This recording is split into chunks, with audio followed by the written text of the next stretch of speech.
The private dining room had floor-to-ceiling windows overlooking the San Francisco Bay. The Michelin 3-star restaurant was the kind of place where reservations required a 3-month wait and a small fortune. 24 guests sat around the table, picking at dishes I couldn't even pronounce. My boss was there. The investors who'd just valued our startup at $50 million. Tech journalists. And at the head of the table, wearing their finest clothes, sat my parents. I should have been celebrating. 6 hours ago, we'd closed our Series B funding round. $10 million. The company I'd helped build from a cramped garage was now worth more money than I could have imagined 5 years ago when I was teaching myself to code in the public library after my shift at Target ended. But I wasn't celebrating. I was calculating. My mother's silk dress probably cost $2,000. My father's Italian leather shoes, another $1,000. Meanwhile, I had $1,700 in my checking account. The rest of my signing bonus from 8 months ago was gone, transferred to their account. For the house I'd bought them because they said they'd be homeless without me. My brother Ethan raised his wine glass, smiling that easy smile he'd always had. To my sister, he said, the tech genius. Everyone laughed. It was meant to be a compliment, but I heard the subtext, the same subtext that had followed me my entire life. Ethan was in medical school. Ethan was going to save lives. I just did computers. Actually, my boss Sarah said, turning to my parents, Riley's been instrumental in developing our AI model. Without her work, we wouldn't be here tonight. My father nodded politely, but I saw him check his phone under the table. My mother smiled that tight smile she reserved for talking about me. We're very proud, she said, the words hollow. Then, without missing a beat, she turned to the investor next to her. But Ethan, our son, he's finishing his 2nd year at Stanford Medical. Cardiology track. There it was, the pivot. Always back to Ethan. Always back to the child who mattered. I looked down at my plate. Michelin 3 stars, and I couldn't taste anything. Let me back up. Let me tell you how I got here. I was 7 when I understood I was different. Not special different. Wrong different. My parents had taken Ethan and me to the art museum. He was 9, drawing in his sketchbook, and the curator stopped to praise his work. My parents beamed. I tugged on my mother's sleeve, showing her the painting I'd been looking at, trying to explain how the light made the water look alive. She patted my head absently. That's nice, honey. Go sit down. The adults are talking. At 10, I brought home straight A's and a certificate for winning the school science fair.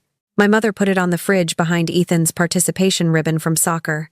When I asked if she'd looked at my project, she said, Of course, sweetie. It was very complex. She hadn't looked. I could tell. At 13, I started babysitting to save for a computer. I wanted to learn programming. My father said it was a waste of time. You're good with numbers, he said. Maybe accounting. But Ethan wanted to go to summer art camp. $1,500. My parents asked if they could borrow my babysitting money. Just this once. You understand. Ethan's talented. This camp could change his trajectory. I was 14 when I gave them the money. 14 when I learned that borrow meant you'll never see this again. At 16, I got my first real job at Target. Retail paid minimum wage, but it was something. Ethan was applying to colleges. Good colleges. Expensive colleges. My mother sat me down at the kitchen table one evening. We need to talk about your contribution, she said. My contribution? To the family. Ethan needs a laptop for college, and there are application fees. Your father and I are stretched thin. I was working 20 hours a week while taking AP classes.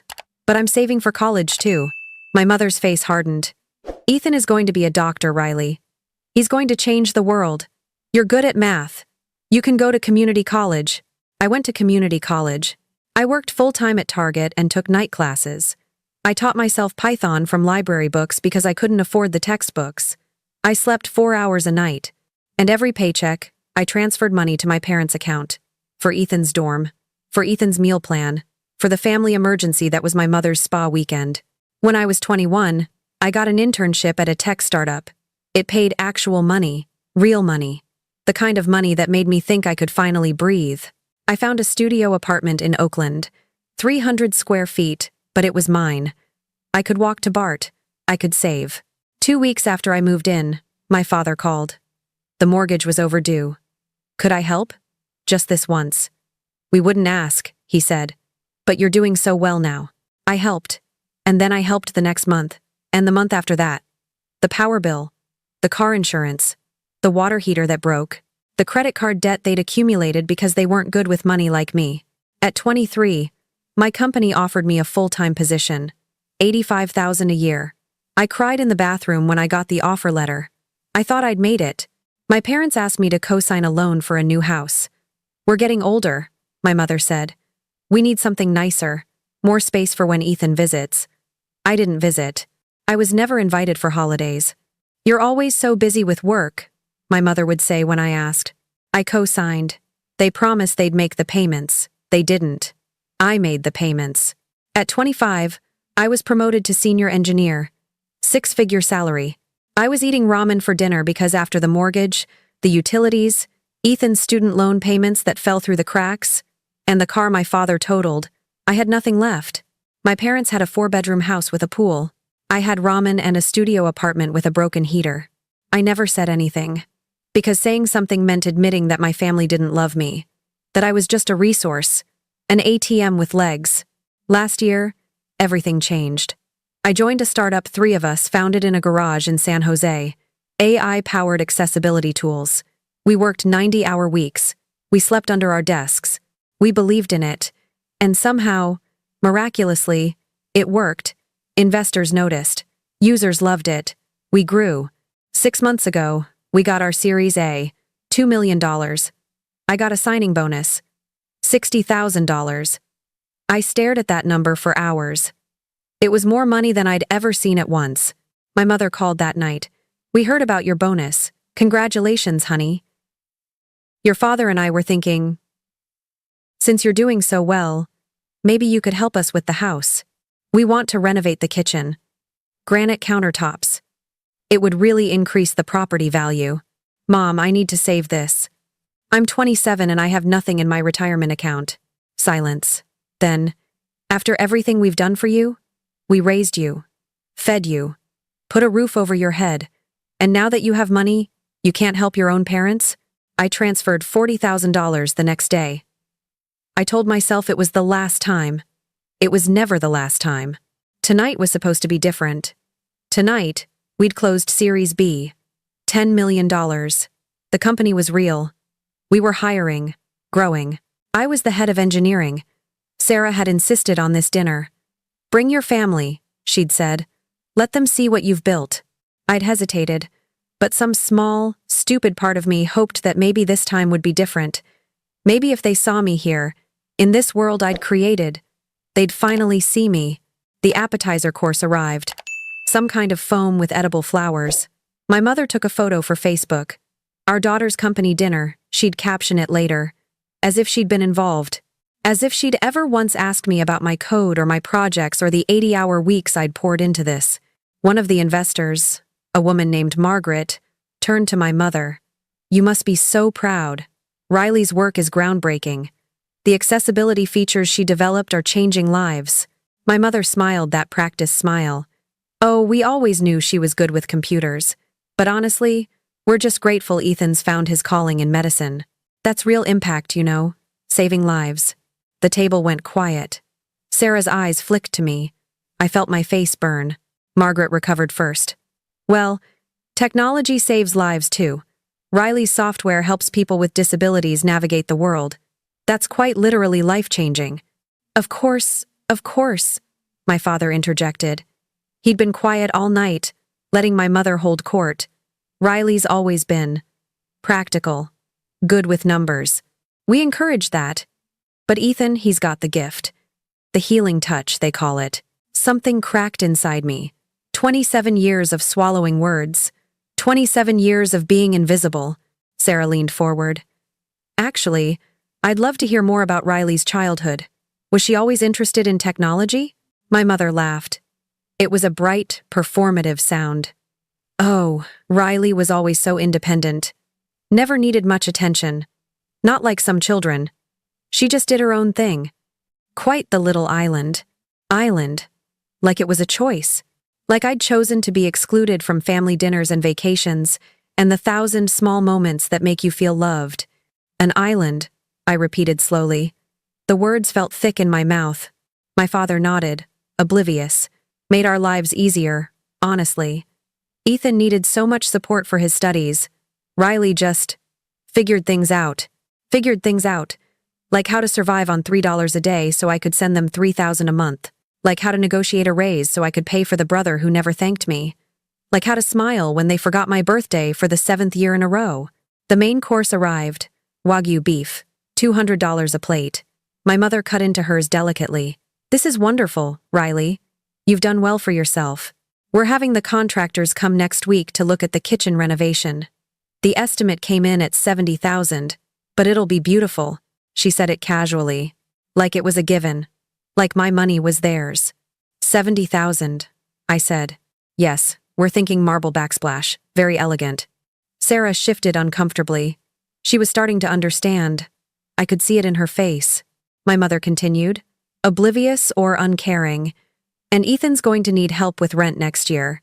He's moving into a nicer place near the hospital for his rotations. $2,000 a month. But you're doing so well now, with this funding and everything. It shouldn't be a problem. I set down my fork. My hands were shaking. No. My mother blinked. What? No. I'm not paying for the kitchen. Or Ethan's rent.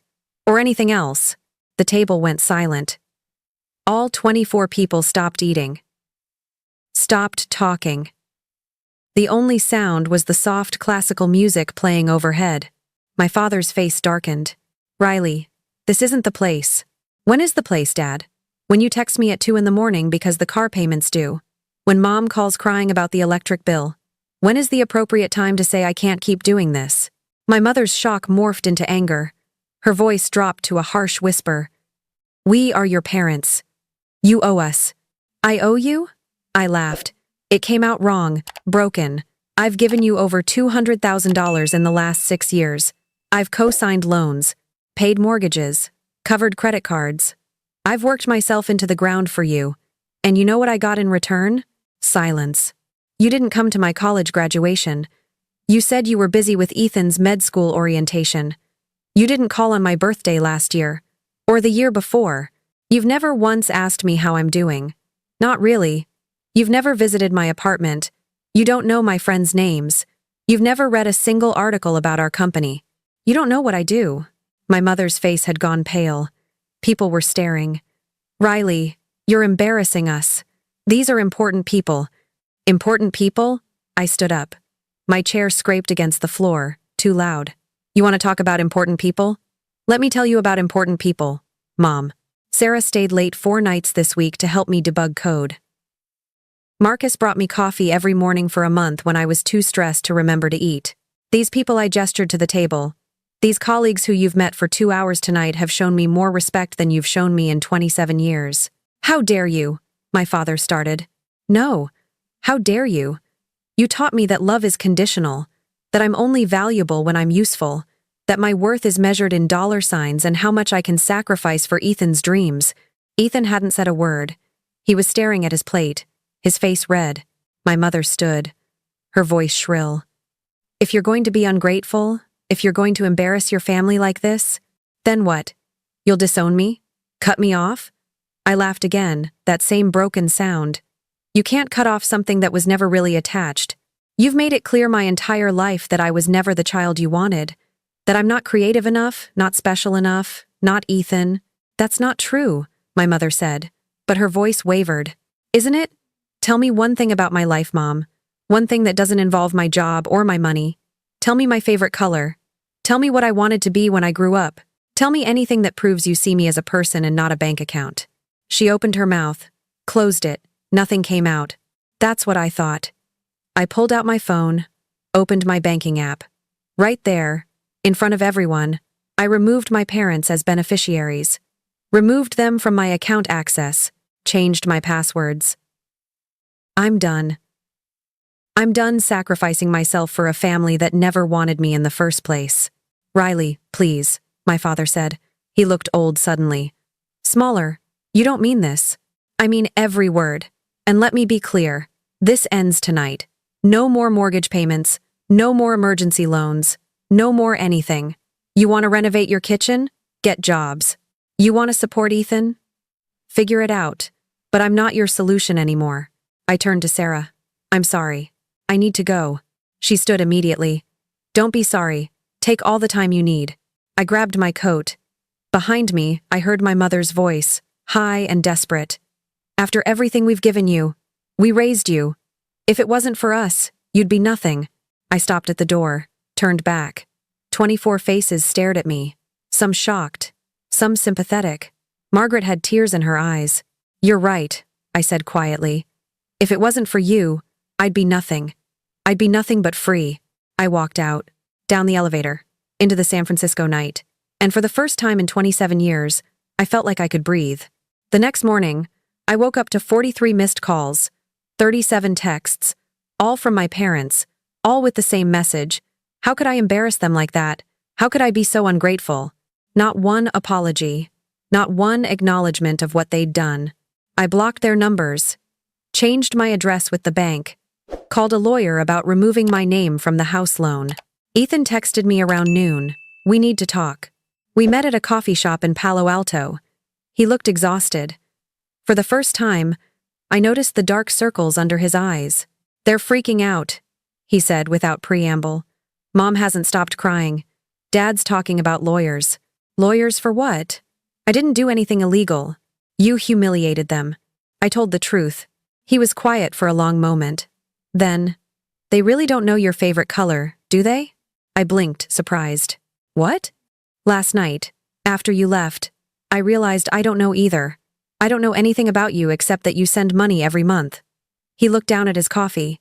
I never asked where it came from. I just took it. Ethan. Green. Your favorite color is green. You told me when we were kids. You said it reminded you of forests and growing things. I forgot. I forgot everything about you except that you were there when I needed something. I didn't know what to say. I'm dropping out, he said. What? Medical school. I'm dropping out. Ethan, no. You're almost done. You're going to be a doctor. I don't want to be a doctor. His voice cracked. I never wanted to be a doctor. I wanted to be an artist. I wanted to paint. But they said art wasn't practical. They said I needed a real career. And you know what? They were paying for it. So I shut up and studied medicine and memorized anatomy and pretended I was happy. I stared at him. You hate it? I hate it. Every single day, I hate it. But I couldn't drop out because they'd sacrificed so much. Except it wasn't their sacrifice, was it? It was yours. He rubbed his face. You paid for everything. My tuition, my housing, my meals. And I never said thank you. I never even acknowledged it. They said you didn't know. I knew, and I didn't want to think about it because thinking about it meant admitting I was complicit, that I let them use you, that I used you. We sat in silence. Outside, students walked past, laughing and carefree, living the life I'd never had. I'm sorry, Ethan said finally. I'm so sorry, Riley. You deserved better. You deserved better from all of us. It wasn't forgiveness. Not yet. Maybe not ever. But it was something. An acknowledgement. A crack in the foundation of lies we'd all been living. What will you do? I asked. I don't know. Figure it out, I guess. Like you did. He gave me a sad smile. Maybe I'll finally learn how to stand on my own 2 feet. Over the next 3 months, things fell apart for my parents exactly the way I'd predicted. The house went into foreclosure. They couldn't make the payments without me. The cars were repossessed. The credit cards defaulted. My mother called from her sister's house in Sacramento, where they'd moved temporarily. I didn't answer. She left a voicemail. I just want you to know we're suffering. I hope you're happy. I wasn't happy, but I wasn't guilty either. Sarah promoted me to Chief Technology Officer. The company kept growing. We hired 50 more people. I moved into a real apartment with 2 bedrooms and windows that let in actual sunlight. I adopted a cat. I started therapy. Tell me about your family, Dr. Morrison said in our first session. I told her everything. She listened without judgment, without trying to fix me, without telling me I owed anyone anything. What you experienced, she said carefully, has a name: financial abuse, parentification, emotional neglect.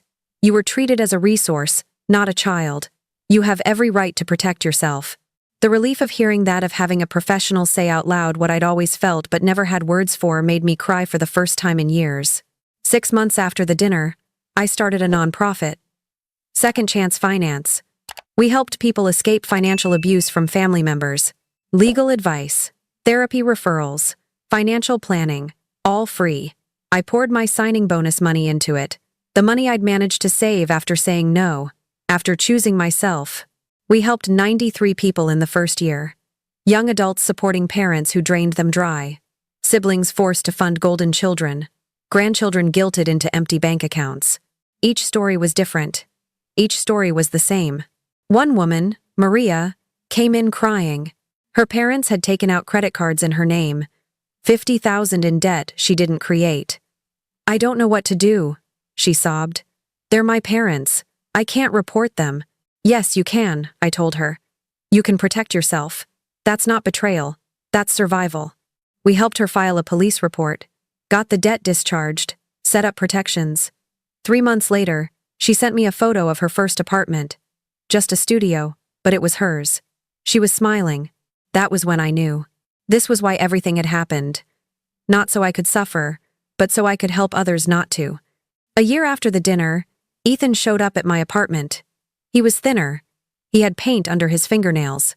I got into an art program, he said. Community college in San Jose. I'm working at a coffee shop to pay for it. It's not Stanford, but it's mine. We talked for hours. About everything we'd never said. About the pressure and the expectations and the weight of being the golden child. About how he'd never asked for that role but had been crushed by it anyway. I'm not asking for forgiveness, he said as he left. I just wanted you to know I'm trying. To be better. To be someone you might want as a brother someday. Someday, I agreed, but not yet. It's been 2 years now. My parents tried to reconnect once, 6 months ago. They showed up at my office. Security called me. I went down to the lobby and saw them through the glass doors. My mother looked older. My father tired. They held an envelope. Probably a letter. Probably full of justifications and half apologies and requests for one more chance. I turned around and went back upstairs. I didn't read the letter. I didn't need to. The company went public 3 months ago. Our IPO raised $100 million. I have more money than I ever imagined. And you know what? I don't send a cent to Sacramento. I don't check their Facebook pages. I don't wonder if they're proud. I throw an annual dinner for Second Chance Finance. All the people we've helped. All the survivors. We rent out that same Michelin star restaurant. Last week, we sat at that same table, and everyone shared their stories, their victories, their healing. Maria stood up to toast. To Riley, she said, who taught me that family is who you choose, not who you're born to. Everyone raised their glasses. Sarah was there. Marcus. The team from work. Ethan, sitting in the corner, still tentative but present. Dr. Morrison. 100 people whose lives had been changed by our work. This time, when I looked around that table, I tasted everything. The food, the wine, the moment. I savored it all. Because this time, I was surrounded by people who saw me. Really saw me. Not for what I could give them, but for who I was. The girl who learned to code in libraries. The woman who survived. The person who turned pain into purpose. I'm not going to lie and say I'm completely healed. Some wounds run too deep for that. There are nights I still wake up anxious about money, even though I have plenty. Days when I see a mother and daughter laughing in a coffee shop and feel that old ache. Moments when I wonder what I did wrong, even though I know rationally it wasn't about me at all. But I'm free. I'm finally, completely free. And that freedom is worth more than any amount of approval from people who were never going to give it. Last week, I got an email from a woman named Jessica. She'd read about Second Chance Finance. She was 31, had been supporting her parents since she was 19, and was drowning. I don't know how to stop, she wrote. They need me. I wrote back immediately. No, they don't. They need your money. You need to save yourself. And I can help you figure out how. We met for coffee. I told her my story. She cried. I didn't. I'd cried enough. How did you find the courage? She asked. I thought about it. About that night in the restaurant. About the moment everything broke open. I realized something, I said. I was so afraid of losing them, but I'd never actually had them to lose. I'd spent my entire life fighting for crumbs of affection from people who saw me as an appliance. Once I accepted that, the choice became easy. It wasn't courage. It was clarity. She nodded slowly. I think I'm ready. Good, I said. Then let's get started. There's a photo on my desk now. It's from the annual dinner. 100 faces, all smiling, all free. I'm in the center, flanked by Sarah and Marcus. Ethan's in the back row, camera shy but there. My chosen family. My real family. Sometimes people ask if I regret what I said that night. If I wish I'd handled it differently. Been quieter. More diplomatic. I don't, because that night I finally chose myself. And everything good in my life now stems from that single choice. My parents are fine, by the way. I heard through extended family that they eventually got jobs. Downsized. Adjusted. They survived without me, just like I knew they would. They send cards on my birthday now. I don't open them. Maybe someday I will. Maybe someday I'll be curious. But not yet. For now, I'm too busy building the life I was never allowed to have. Too busy being the person I was always meant to be. Too busy being free. And that, well, that's what really matters, isn't it?